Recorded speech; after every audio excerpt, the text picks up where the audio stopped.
is that it has that built into the system.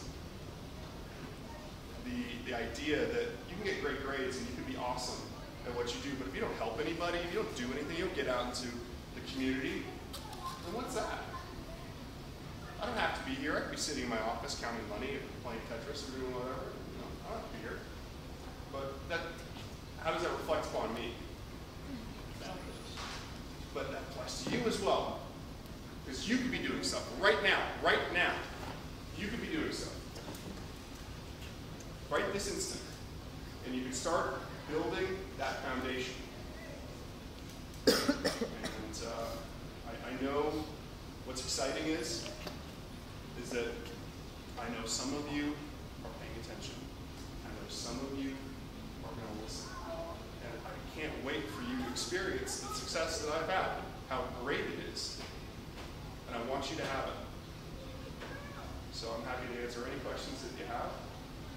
And I wish you all luck in the world. What college did you go to? I went to the University of California, Santa Barbara. That was the school I went to because it was the nicest school I could find on a beach. And then I went to law school at Arizona State. And I got my business degree at Arizona State. And I'll tell you one thing about undergrad is that as long as you get very good grades, it doesn't really matter where you go. If you go, yes, it matters, but not as much as you think. ASU is a great school, UVA is a great school, NU is a great school. You're in the top 10% or whatever it is, you can go there. Those are great schools. Question? The scholarship, can you apply for it if you're free and reduced lunch, or is it just for people who are not here? Basically what I'm doing is I'm eliminating the financial reason for why you wouldn't want to get in the program. So if you don't have the money to get in, and Mr. Carino calls me up and says, hey, we got a student here who needs some help, I got the check in my pocket. I've already written the first one.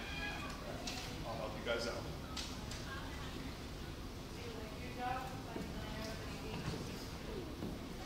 That's one element of my job which I don't like. It's an element that I share with people because it's real. The element that I do like is I'm representing people who have been innocent. And I've represented people who were wrongfully accused, and I've actually won their cases and given them a chance at restarting their life when it looked very, very bad. So I enjoy that element, and I enjoy helping people. When people get arrested, maybe I'll spend 5 minutes with them, or 10 minutes, and try to analyze, well, why is it that you got arrested, and how could I help you in the future make the right decisions? And I love that aspect of my job. We do, but not officially. So if you're in college, you've got a whole bunch of cubicles lined up and ready to go. And you know why? Because you can't work for me unless you can write very well, type. You have to be able to think. And honestly speaking, your priority right now is to get that foundation, get that the basis so you can come in and work for a law firm. There are research skills that you have to have, and the things that you need that you just don't have until you get through high school. It's not like anything against high school students, it's just they're not quite ready. In talking with Mr. Alcock, I was impressed at how important he talked about the research aspect and the writing aspect were to his profession.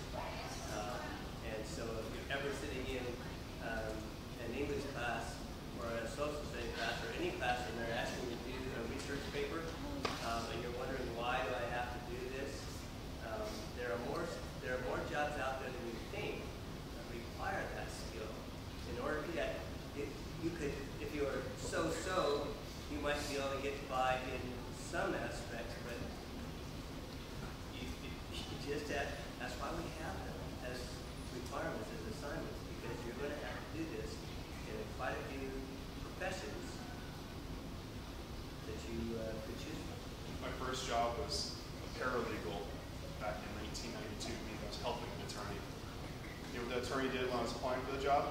He said, go to this room, there's a computer, there are these books, you have 1 hour to research this issue, write something, come back, argue it to me.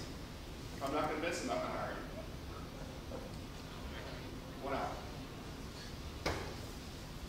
had not been paying attention in high school, I would not have been able to get that job. That job is the reason why I'm standing here. I learned so much.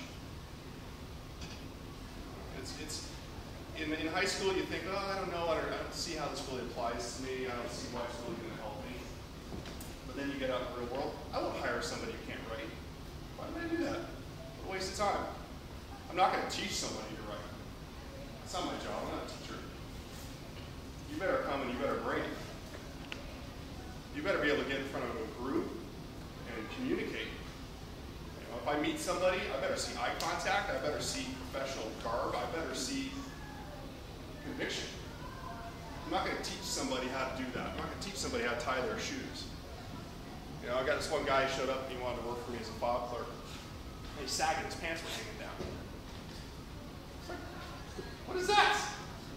In high school, okay, you get away with it maybe a little bit, but in the real world, one of my clients sees that, they'll fire me. Why? It's not professional.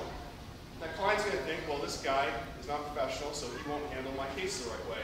And apparently, he doesn't care about the staff. It's just that simple. It's just dollars and cents.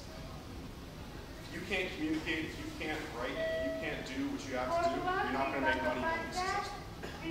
Nobody will have confidence in you. You can have all that talent and ability, it just doesn't mean that much. So, I appreciate all of you. Thank you very, very much for your attention.